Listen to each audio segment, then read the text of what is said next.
இன்னைக்கு ஒரு 2 உருளைக்கிழங்கு எடுத்து வச்சிருக்கேன். அதை வச்சு ஈஸியாக வந்து இட்லிக்கும் தோசைக்கும் சாப்பிட்ற மாதிரி எப்படி குருமா வைக்கிறது அப்படிங்கறது வந்து பார்ப்போம். இது ஈஸியான மெத்தடு செய்யறது, ஆனால் டேஸ்ட் நல்லா இருக்கும்.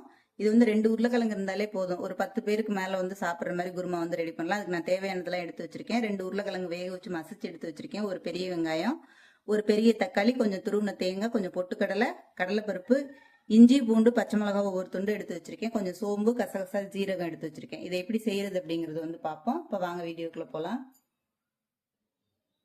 இப்போ இந்த மாதிரி ஒரு கடாய் எடுத்து வச்சுக்கோங்க. முதல்ல வறுத்து எடுக்கிறதெல்லாம் எடுத்துடலாம். இப்போ இதுக்கு வந்து ஆயில் சேர்த்துக்கிடுவோம். கொஞ்சமா அது வந்து அதை வதக்குற அளவுக்கு கொஞ்சம் கொஞ்சம் ஆயில் சேர்த்துக்குவோம். அதை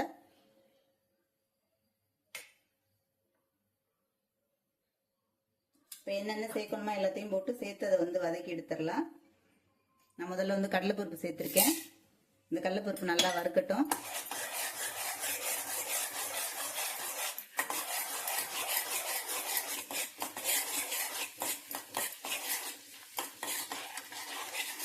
அடுப்பு ஓரளவுக்கு சிம்மில் வச்சுக்கிறோங்க. பச்சை மிளகாயை லைட்டாக கீறிட்டு போடுங்க, இல்லைன்னா வந்து வெடிக்கும். இப்போ நம்ம வச்சிருக்க பச்சை மிளகாய், இஞ்சி பூண்டு அதை வந்து சேர்த்துக்கிடுவோம். அதிலே வந்து கொஞ்சம் பொட்டுக்கல் எடுத்து வச்சுருக்கேன். அந்த பொட்டுக்கல்லையும் அதில் சேர்த்துக்கலாம். ஒரு ஸ்பூன் சோம்பு, ஒரு சின்ன ஸ்பூனில் எடுத்திருக்கேன். ஒரு ஸ்பூன் வந்து சீரகம். இதெல்லாம் அரைக்கிறதுக்கு தேவையான மசாலா. ஒரு சின்ன ஸ்பூன் வந்து கசகசா எடுத்து வச்சிருக்கேன். இப்போ இது எல்லாத்தையும் நல்லா வந்து வறுத்து எடுத்துருவோம்.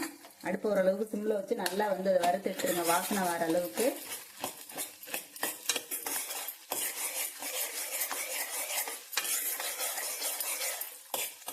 இதுக்கு காரமே வந்து பச்சை மிளகாய் மாத்திரம்தான், காரம் இல்லாம தான் இருக்கும் இந்த குருமா வந்து. உங்களுக்கு காரம் ஜாஸ்தியா வேணும் அப்படின்னா நீங்க பச்சை மிளகாய் வந்து சேர்த்து எடுத்துக்கலாம். இப்போ இது நல்லா வறுத்துருச்சு. நான் ஒரு 1/4 மூடி தேங்காய் எடுத்து வச்சிருக்கேன். அந்த தேங்காயை அதில் வந்து சேர்த்துக்கிடுவோம். நல்லா பச்சை வாசனை போற அளவுக்கு நல்லா வந்து இதை வறுத்து எடுத்துக்கிடுங்க.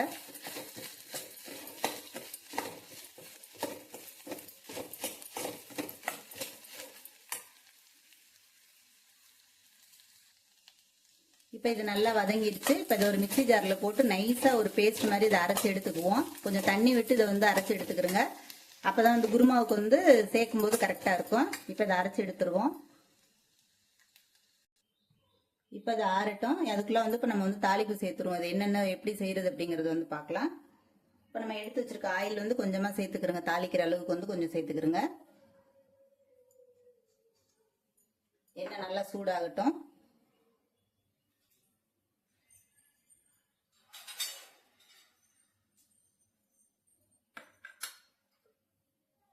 நான் பட்டை கிராம்பு எல்லாம் வந்து எடுத்து வச்சிருக்கேன். அதில் உள்ள ஹோல் மசாலா எல்லாமே அதை எடுத்துக்கிறோங்க. அதை கரெக்டாக அதில் வந்து சேர்த்துக்கிறோங்க. இப்போ நம்ம கட் பண்ணி வச்சிருக்க ஒரு பெரிய வெங்காயத்தை அதில் சேர்த்துக்கலாம்.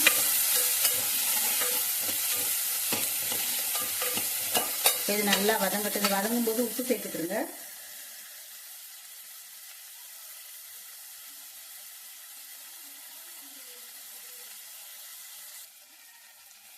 வெங்காயம் வதங்கும் போது உப்பு சேர்த்தீங்க அப்படின்னா சீக்கிரமா வெங்காயம் வதங்கிடும். நீங்க கல் உப்பு கூட சேர்த்துக்கிறீங்க. நான் வந்து சால்ட் கொஞ்சம் சேர்த்துருக்கேன்.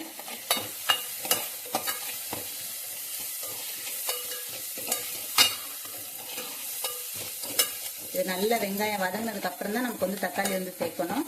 இப்போ ஒரு கொத்து கருவேப்பிலை எடுத்து வச்சிருக்கேன், அதை சேர்த்துக்கிடுவோம்.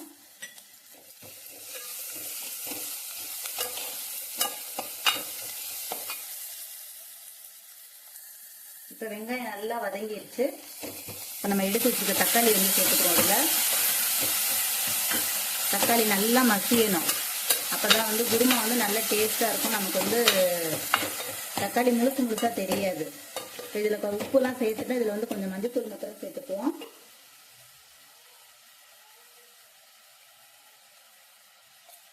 இப்போ இது நல்லா அந்த வெங்காயம் தக்காளி நல்லா மசியட்டும். இப்போ நம்ம எடுத்து வச்சுருக்கிறத அதை வந்து நைஸாக அரைச்சி எடுத்துடலாம்.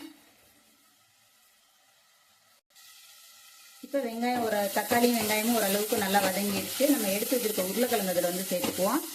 நான் நல்லா வேக வச்சு மஞ்சத்தூள் போட்டு மசிச்சு வச்சிருக்கேன். லைட்டாக உப்பு போட்டு வேக வச்சிருங்க. அப்போ நமக்கு வந்து இன்னும் டேஸ்ட் நல்லா இருக்கும். அந்த உருளைக்கிழங்குல வந்து லைட்டாக உப்பு இறங்கிடும். இதில் கம்மியாக சேர்த்துக்கிடுங்க. இப்போ நான் ஆல்ரெடி உப்பு வந்து அதில் போட்டிருக்கேன். இப்போ தக்காளி வெங்காயம் உருளைக்கிழங்கு எல்லாமே நல்லா மசிஞ்சிருச்சு. இப்போ நம்ம அரைச்சி வச்சிருக்கோம் பாருங்க, அந்த விழுது அதில் வந்து சேர்த்துக்குவோம்.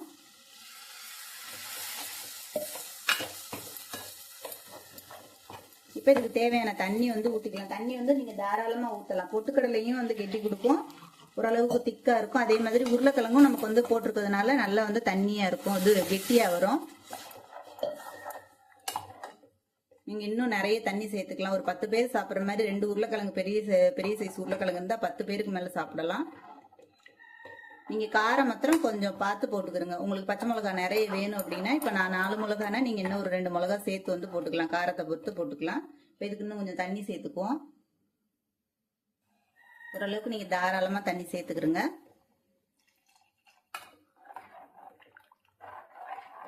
நம்ம பொட்டுக்கல்ல போட்டுக்கிறதுனால கண்டிப்பா வந்து நல்ல திக்கா வந்துடும். உருளைக்கிழங்கு அதுவும் சேர்ந்து ஓரளவுக்கு நல்ல திக்கா வந்துடும். இப்போ ஒரு கொதி இது கொதிச்சதுக்கு அப்புறம் நம்ம ஆல்ரெடி எல்லாமே நம்ம வதக்குனதுதான், வதக்கி அரைச்சிருக்கோம். அதனால பச்சை வாசனை எல்லாம் எதுவும் இருக்காது. நல்லா உங்களுக்கு வந்து ஒரு கைப்பிடி கொத்தமல்லி அதை போட்டு இறக்குனீங்க அப்படின்னா டேஸ்டான குருமா வந்து ரெடி ஆயிரும். இப்போ இது வந்து கொதிக்கட்டும். இப்போ நல்லா வந்து ஒரு கொதி கொதிச்சிருச்சு. நம்ம தேங்காய் எல்லாம் வதக்கிட்டு போட்டதுனால ரொம்ப நேரம் வந்து கொதிக்க விடாதீங்க, உடனே அடுப்பை ஆஃப் பண்ணிருங்க. ஏன்னா எல்லாம் நம்ம வதக்குனது தான்.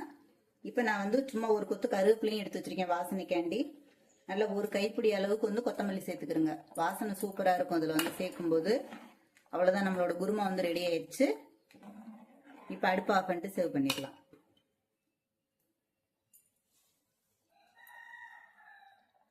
நம்மளோட உருளைக்கிழங்கு குருமா வந்து ரெடி ஆயிடுச்சு. சுட சுட இட்லியோட சர்வ் பண்ணும்போது அவ்வளோ டேஸ்ட் சூப்பரா இருக்கும். நீங்களும் வந்து ட்ரை பண்ணி பாருங்க. ட்ரை பண்ணி பார்த்துட்டு எப்படி வந்திருக்கு அப்படிங்கறத வந்து கமெண்ட்ல வந்து சொல்லுங்க. நல்லா இது நிறைய ஊத்தி பிசைஞ்சு சாப்பிடும்போது அவ்வளோ டேஸ்ட் சூப்பரா இருக்கும். நல்லா இருந்தது அப்படின்னா கமெண்ட்ல வந்து சொல்லுங்க. நெக்ஸ்ட் வீடியோல பார்ப்போம். புதுசா பாக்குறவங்களா தான் சப்ஸ்கிரைப் பண்ணி பாருங்க. நன்றி.